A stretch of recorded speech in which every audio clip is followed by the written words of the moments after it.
What's your sugar mama story? This happened to me a couple years ago. I was back home from college on a break and matched with this girl on Tinder. She seemed pretty cool and we texted for about 3 days, then decided to meet up and get some sushi. She came over to my house first and parked in front of my house, which was my mom's house, for like 15 minutes and texted me that she was too shy to come in. Eventually, she walked up. We got sushi and then went back to my place. One thing led to another and pretty soon we were doing the horizontal hokey pokey in my bedroom. She stayed the night and we hung out and got breakfast the next morning, and she said that she had to go to the mall to return some stuff and asked if I wanted to tag along. I said sure, why not? So we go to the mall and she's returning some clothes or something, so I'm just looking around the store. And I find this nice Patagonia jacket and I was checking it out. When she was done, she saw me checking it out and asked if I wanted it. And I said, heck yeah, but it's like $250. And she said she'd buy it for me. And I just laughed. She took it off the rack and went to the counter. I thought she was just really committed to the bit until she pulled out a manila folder full of $100 bills. My jaw dropped and I probably made a weird sound, and she just looked at me and winked. We left the mall and I had my dope jacket all bagged up. And I asked her about the money and she just said, don't worry about it. We had been talking for a couple days and I knew a lot about her at this point and knew that she worked at a close to minimum wage job. So I just let it go. She drives me back to my house, and before I get out of the car, she says, hold on, and pulls out the folder. I ask her what she's doing, and she just throws $600 into my bag. I felt weird and tried to give it back, and she said, don't worry about it, I have a bunch. She opened up her purse and pulled out like 6 or 7 of these manila folders. Eventually, she convinced me to keep the money, and I was like, screw it. I'm a hooker now, I guess. So I go back to my school and she goes back to hers. And over the next few months, she would randomly drop anywhere from $100 to $500 in my Venmo every week or so. We continued texting and she just kept buying me crap. If I mentioned being hungry, she'd order a pizza or something for me and my roommates. If I mentioned that I needed or wanted anything, I could expect to see it in an Amazon box on my porch a couple days later. I go back home again on my next break and decide that we should meet up again. And this time we skipped the sushi and went straight to doing the old bippity-boppity-boo. Again, things go great. She stays the night and we watch a movie the next morning. She eventually decides it's time to leave and puts 10 $100 bills on my coffee table.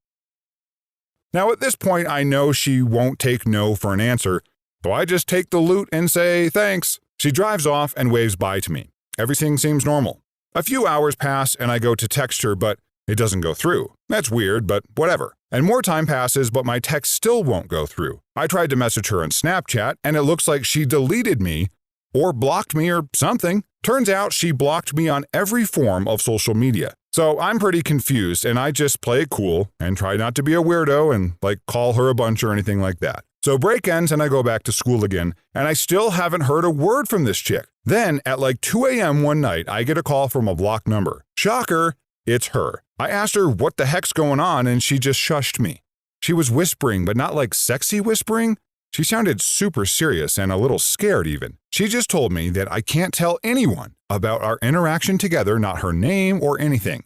She even asked me to delete pictures she sent of herself. I asked what the hell is going on and she just tells me she has to go. I hung up the phone and never heard from her again. Still got the Patagonia jacket though. So 6 or so years ago, I was just out of college in Southern California, living with my grandpa, and asked out a Chinese grad student after meeting her at work. On our second date, she picked me up in a shiny black Audi, said her parents leased it for her. So we went to a Chinese restaurant, and I had paid for food on our first date and just assumed that I would keep on doing so, despite making only $15 an hour at the time. So when she started ordering lobster, duck, and enough food to feed 8 people, I started getting a bit nervous. The check came and I reached for it, but she snatched it away, got out her wallet and pulled out 3 Benjamins like it was nothing. And when she did that, I couldn't help catch a glimpse at the stack of crisp bills, all which seemed to have the similar pattern with Benjamin Franklin's bald head peeking out the top. She had to have at least $2,000 in there. I don't like going to the bank, so I just get it all at once, she said. I had way less in my name that she had in her entire wallet. Anyway, she paid for the $200 plus meal and let me have the leftovers, so I had my meals set for next week. From then on, we alternated paying for dates. My meals would be 1 or 2 money signs on Yelp, and hers were 3+. She eventually would pay for Disneyland tickets, Laker games, and some fantastic meals before 5 months later she graduated, her student visa expired, and she went back to China. And she was really down to earth too, because once we went to a spot near downtown and she street parked in Skid Row. Now I advised against it, motioning to the homeless encampments, but she said it was no big deal. Very chill. Her English was good enough to hold a conversation, but once we were lying in bed and it was kind of a lull, and she said out of the blue, "I'm funnier in Chinese," which I thought was hilarious, but also sad. Maybe because of that, we didn't text each other much outside of planning our weekends, but I sometimes wondered whether she had like 2 or 3 boyfriends that she was just cycling through. She didn't have Facebook, only a Weibo, or some other Chinese social media. I texted her a few years ago, but the normally blue bubbles were now green. And still, we had a lot of fun, and she helped me get through some post-grad broke blues, but hope she's doing all right. I've been working at a restaurant for over a year and a half now, and the same elderly couple comes in at least 3 times per week. They're both probably in their 70s at least. The woman is always in nice fur coats and has different jewelry all the time, but is kind of losing herself to her age. I don't think she has dementia quite yet, but she's not quite all there anymore. The man is constantly leading her around, walking her to their regular booth, helping her order, etc. And I found out recently that the poor old guy lives in his car, and basically this woman pays for him to have a few meals with her each week in exchange for his companionship. It's kind of like a weird elderly escort deal they've got going on. It's sad, but in a weird way kind of sweet, as I've noticed he gets very protective over her and seems to genuinely care for her. He keeps all of her receipts for her, makes sure she gets exactly what she wants, and always makes sure that she gets her 1.5 scoops of vanilla ice cream for dessert. How the guy survives living mostly in his car in Minnesota winters is probably solely due to the help from this woman. This happened in Tokyo about 5 or 6 years ago. I met a client at work when I was 26 or 27, and she was 32 or 33. She was really cute, very smart and educated, and we got on very well together. She was a bit of a train geek, and she liked riding trains, which is fairly common in Japan, but rare for a woman, and she had a lot of cute quirks like that. She could tell you the make and model of every pantograph on every train in operation in Japan. Now, anyone who knows Japanese politics has heard her name before. I didn't know who she was when we first met, but my boss later told me to treat her like a VIP at all times. Anyway, our work project wrapped up and we decided to go out for a bite at a nearby restaurant. She tells me she needs help preparing for an interview at a very famous company for a very unique role that they would essentially be creating just for her. And I tell her I'd be happy to help her with it. I didn't have any ulterior motives. I genuinely liked her and wanted her to succeed. We met up again to do the interview prep and one more final practice after that. She invited me to play darts with her after we'd finished, and she apparently enjoyed darts and I'd never played before. We went out to a darts bar in the early evening, and somehow we ended up playing a game where the loser of the game had to drink tequila shots. She mopped the floor with me, but we both started doing shots until well past the last trains home. Eventually, we wound up going to an internet cafe to spend the rest of the night, but things progressed pretty quickly. She got touchy-feely and decided to get out of there and go to a hotel together. And so began our relationship. She turned out to be richer than God. She would buy all kinds of stuff for me and would never let me pay for dates even though I was making very good money for my age, and wanted to take me on all kinds of trips around Asia. She bought me some very nice watches and clothes, which I still have and cherish to this day. She had a Benz and an Aston Martin and some other cars just lying around in her parking spaces in the middle of Tokyo. Probably would have married her if it weren't for some complications with her marital status.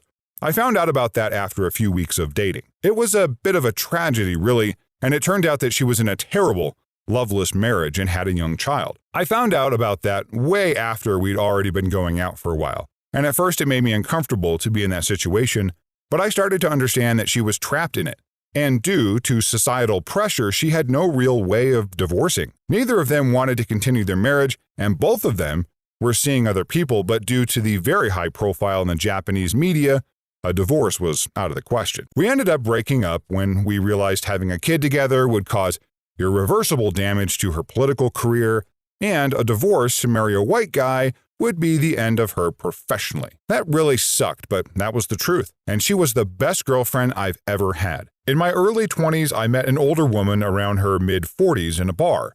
She was drinking alone, and I stood by her to order a drink. and she leaned over and gave me all kinds of compliments about my body. I said thanks and that she looked great too. And she gave me her business card, she was a realtor, and told me to text her around 2 a.m. I did. She rolled up to my place in a super nice Benz, woke up, and she was gone. Next weekend, she texted me an address and to be there at 8 p.m. and to clear my entire weekend for her. And I did. She had a really nice 8-bedroom house, and she was wild. Taught me a thing or two and let me explore all kinds of things I didn't even know I was interested in. The next weekend, same thing. I showed up and she had so much for me. Really nice high-end clothes and shoes. She also bought all kinds of kinky toys for me to use on her as well. She made me into a half-dom and I would tie her up and do just about anything I wanted to, and we had a good time. Then she fell off the face of the earth, and I don't regret it one bit because she was really nice and spoiled the crap out of me. She made me food and would bring it to me while I was in bed, massaged my body darn near every day, and she would sleep in a different room, and in between the sexual times, we would have long, lengthy conversations about anything and everything. I was seeing her for about 2 months, and she was 10 years older.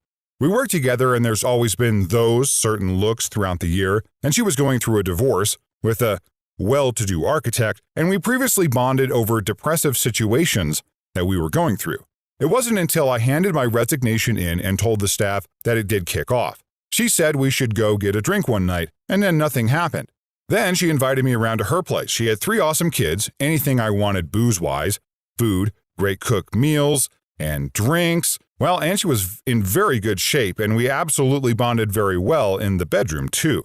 It was almost perfect, except for me having to sneak out at the crack of dawn before the kids woke up. This continued for about 7 weeks. I had my car packed and ready to go, and we spent one last night together before I moved. We said our goodbyes, and I drove off. And that was the last thing I've heard from her as per the arrangement and her request. It could have worked out, I felt.